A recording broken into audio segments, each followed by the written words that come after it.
Non si sa nulla nello specifico, si aspetta il delicato lavoro che ha in questo momento tutte le persone, tutti coloro che si stanno attivando, soprattutto in campo diplomatico, e ci si affida un po' a loro. Ci si affida a loro e sperando di avere al più presto delle risposte che ci portino al più presto Gianluca a casa.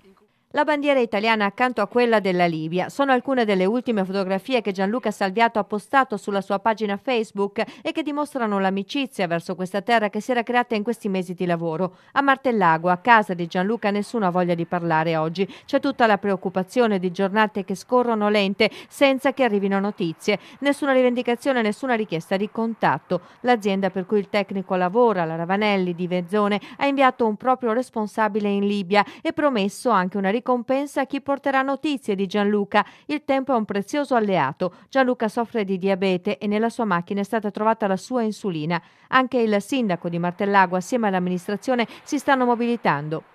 Una forma di, usiamo questo termine, di vicinanza, no? Alla famiglia, a Gianluca.